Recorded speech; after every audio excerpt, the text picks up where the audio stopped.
दोस्तों आप लोगों ने 4-5 सेकंड के अंदर जो ये वीडियो में भी देखा कि एक फ्रैक्चर हुई यानी एक टूटी हुई पटरी के ऊपर से ट्रेन है वो स्पीड से गुजर रही है। तो इसके क्या कारण होते हैं, किस तरह से ये फेल हो जाती है यानी फ्रैक्चर हो जाती है और इसको किस तरह से बदल दिया जाता है और इसके पीछे कितनी मेहनत लगती है। तो मैं आप लोगों को एक चीज़ क्लियर कर दूं कि हम लोग जो सफ़र करते हैं ट्रेन में सोते हुए तो वो ऐसा ही नहीं होता, उसके पीछे बहुत सारी सेफ्टी है, उसका ध्यान रखा जाता है और रेलवे के जो कर्मचारी होते हैं वो पग पग पर इसकी जो है सुरक्षा करते हैं। और जो ट्रेन की जो पटरियाँ हैं मेन यही है, यही अगर सेफ नहीं है तो फिर ट्रेन का क्या मतलब है।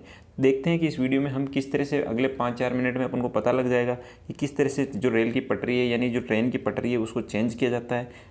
दोस्तों सबसे पहली चीज़ मैं आप लोगों को क्लियर कर देता हूँ कि इस तरह के फ्रैक्चर का पता कैसे लगाया जाए। तो रेलवे के जो कीमेंस होते हैं यानी कि जब हम लोग सफ़र करते हैं ट्रेन में तो अर्ली मॉर्निंग में हम सोते रहते हैं, उसी टाइम रेलवे के कर्मचारी होते हैं, कीमेंस जो होते हैं वो अपना राउंड लगाते हैं यानी कि पेट्रोलिंग करते हैं और देखते हैं कि कहीं से ट्रेन का जो पटरी है वो कहीं से फ्रैक्चर तो नहीं है या फिर किसी भी तरह की कोई एबनॉर्मल कंडीशन तो नहीं है। यानी कि वो पूरा एकदम जो विजुअल है आंखों से वो चेक करते हैं। तो किसी भी तरह की एबनॉर्मलिटी होने पर वो अपने सीनियर्स को इन्फॉर्म करते हैं या फिर जो भी उनसे प्रोटेक्शन होता है वो सबसे पहले करते हैं। अगर कहीं से जो रेल की पटरी है वो फ्रैक्चर हो जाती है, अगर उसकी कंडीशन है वो ट्रेन को रन कराने यानी ट्रेन को पास कराने जैसी नहीं है तो उस जो ट्रैक है उसको फुली ब्लॉक कर दिया जाता है। यानी कि जो भी वहाँ पे कर्मचारी होता है उसके द्वारा रेड फ्लैग दिन के समय में या फिर नाइट के समय में रेड टॉर्च वगैरह या जो भी साधन उपलब्ध होते हैं उनके पास, उनके द्वारा है उस ट्रैक को पूरा ब्लॉक कर दिया जाता है। यानी कि कोई भी ट्रेन है उस ट्रैक पर नहीं आ पाएगी। या फिर दूसरी कंडीशन ये है कि अगर ट्रेन जाने लायक है यानी कि ट्रेन गुजर सकती है उस ट्रैक से, तो जो प्रोटेक्शन करते हैं वो प्रोटेक्शन करने के बाद ही उस ट्रेन को अलाउ किया जाता है वहाँ से गुजरने के लिए। और स्टार्टिंग में जो है 10 या फिर 15 की स्पीड है उसके थ्रू उस ट्रेन को वहाँ से गुजारा जाता है। अब हम बात करेंगे इस तरह के जो फ्रैक्चर हो जाता है तो उसको चेंज कैसे जाता है, यानी कि वहाँ से जो ट्रैक है यानी जो पटरी है उसको कैसे बदला जाता है। तो रेलवे की भाषा में जो पटरी अपन बोलते हैं इसको रेल ही बोला जाता है। यानी कि जो ये रेल है इसको कैसे चेंज किया जाता है, तो वहाँ से सबसे पहले क्या करते हैं कि जो कटर आता है यानी उसे कट कर लिया जाता है। जितना भी मिनिमम है वो 6 या फिर 7 मीटर है वो मिनिमम लेंथ है, उससे कम की अपन नहीं निकाल सकते, 6 या 7 मीटर से कम अपन नहीं कट कर सकते। तो उतना जो टुकड़ा है रेल का पीस है यानी जो पटरी का पीस है उसको वहाँ से कट करके बाहर निकाल लिया जाता है।